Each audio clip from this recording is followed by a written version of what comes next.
क्या आपने कभी दुनिया के सबसे मुनफरद इंसान के बारे में सुना है?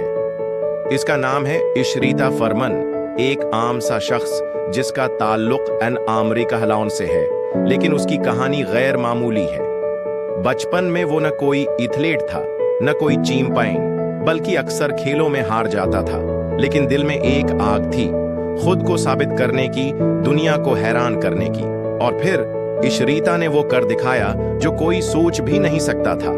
उसने manganese book of world records में सबसे ज्यादा आलमी रिकॉर्ड अपने नाम किए।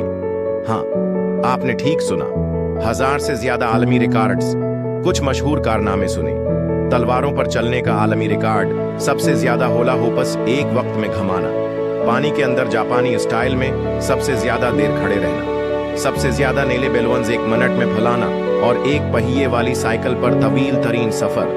इशरीता फरमन की कहानी हमें ये सिखाती है, जीत हमेशा ताकत की नहीं, जुनून और यकीन की होती है। आम लोग भी तारीख लिख सकते हैं अगर वो ख्वाब देखना और उन पर चलना सीख ले।